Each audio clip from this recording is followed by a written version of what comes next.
Well, listeners, welcome back to Subculture on CentralCoastRadio.com. We've got a very special guest on the line right now. Now, the name Alan Chang is not new to the music scene. In fact, Alan was the musical director for Michael Bublé for about 19 years, but now he is stepping out on his own and has got a solo album coming out later this year, but we're about to play his brand new single, Love as a Weapon, in just a moment. We thought, let's get to know Alan a little bit more. Let's get him on the phone this morning. So, Alan, welcome to the program. Hey, thanks, Dave. Thanks for having me.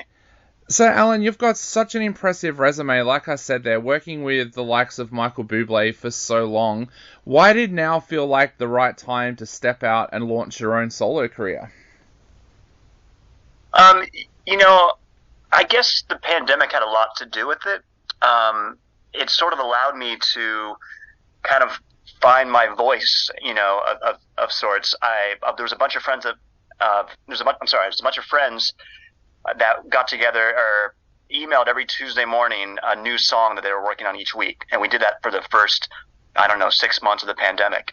And it was through that I kind of, rediscovered writing for myself and not trying to write something for Michael or Michael's audience necessarily, and stop thinking of music as a commodity and just kind of get back to what really moves me.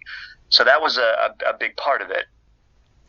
You've worked with so many great names over the years, Richie Sambora, Kirk Hamlet, to just name a few. How did that feel for you to be able to sit down and write a track for yourself and not for someone else? Did it almost feel liberating in a sense?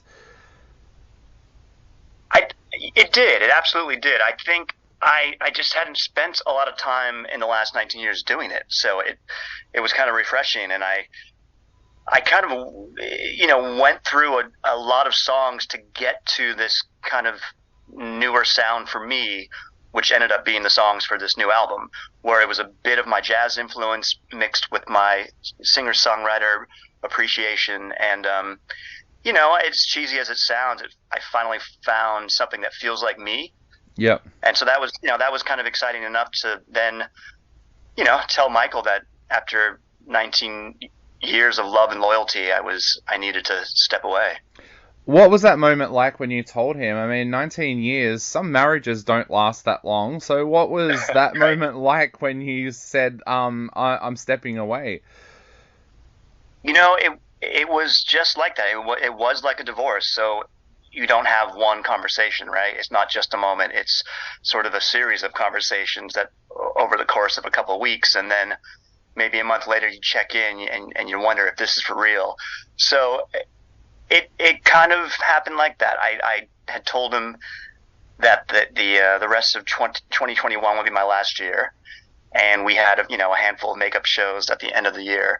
So we did see each other quite a bit after I told him that I would no longer be working for him after the year. So yeah, it was more than a moment, and definitely feels like a divorce. I mean, it is a very complicated relationship in many ways. He is a good friend of mine, a very close friend of mine, and he's also my employer, right? Yep. So it's a tricky relationship.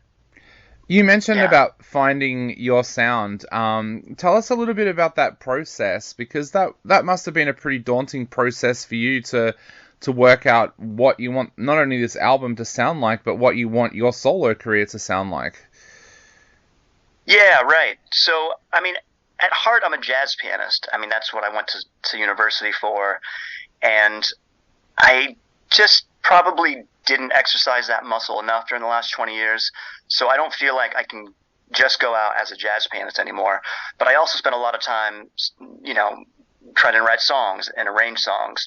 So I just felt like, all right, I'm an average pianist and an average songwriter, but if I can combine the two, maybe it'll be something that other people don't have. I don't know. Well, this the track sounds anything but average. It sounds absolutely amazing. Thanks. I appreciate it. I'm really proud of it. Yeah. Yeah. So was there a lot of experimenting with your sound during that time? Like when you first sat down to start writing for yourself and working things out, was there a lot of experimentation there for you? Yes, in some ways. I think like I said, we were writing a song a week for 6 months, and it was interesting to see over time how the songs changed, how the style changed, how the production changed. And I didn't really set out to change it. It just it almost felt like I had to get some other songs out of my system that didn't feel like me, and it still felt like I was trying to write songs for someone else, whether it was Michael or songs to send to a publishing company and get other people to record.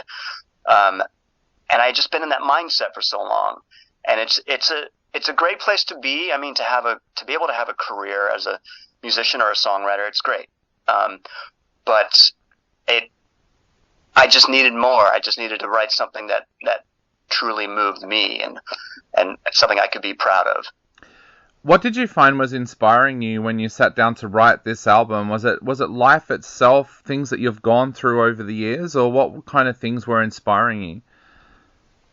Yeah, most of this record is truly about a 6-month span, which was when I met my future fiance and mother of my child, and when I stepped away and made a big decision about a 19-year career. So a lot of the songs are either about that, kind of leaving Michael, or just falling in love. Yeah, simple as that. So tell us a little bit about "Love as a Weapon." What is this track about? So it was written the week after I initially told Michael that I didn't want to be his musical director and pianist anymore. And we were still in this every Tuesday morning there's a song due, right? And so I had the music of this song, and of course this big decision was just kind of weighing over me. So I couldn't help but just sort of use the song as therapy a bit and kind of write how I was feeling. And I was very surprised that when I told Michael I was done, some negative feelings came up, and he was nothing but very loving and loyal to me for 19 years, truly. So I was surprised that I had any negative feelings, and I think what it was is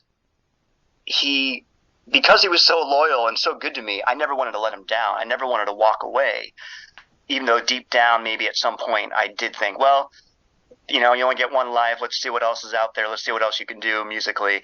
But I just cared for him, and I wanted to be there and help him get his aesthetic out and his music out. So there was this moment of, oh, I finally did it, and why couldn't I do this sooner? It's all your fault, you have a big heart, Yep. Yeah. Now, you surrounded yourself with some amazing musicians as well for this track. You've got Pino and Dave Koz on there as well. Tell us a little bit about how you went out and found the musicians that you wanted to work with. A lot of it was with this producer I was working with named Ryan Lerman. And a lot of it was through, working on albums with Michael. Pino had done a couple sessions for an album a few years back. And so, yeah, just a combination of the two, really. Awesome. So what have you got planned now for the rest of the year? You've got the album coming out later in the year, but what are your plans? Are you hoping to get out there and do some solo shows, or what are those plans now? Yeah, the plan really is to, kind of slowly dribble out some singles and then eventually get to the album. And really, for me, kind of learning what the music industry is now, because the side of it that I saw for 19 years was so different when Michael was actually selling CDs, and all you had to do is go on a big time, daytime talk show or get your CDs at the front of the Starbucks register. And now it's obviously very different, and there's so many ways for people to get their music heard. So I'm just kind of exploring that, since I'm, just a caveman when it comes to knowing the industry. Now, people are going to hear Love as a Weapon in just a moment. I know they're going to fall in love with it. So the big question's going to be, when is that album coming out? Have you got a rough date at all about when the album might drop? Yeah, it's looking like early September. Okay, so we are going to play Love as a Weapon now on our show. So, Alan, what would you like to say to everybody out there before they take a listen to this amazing track?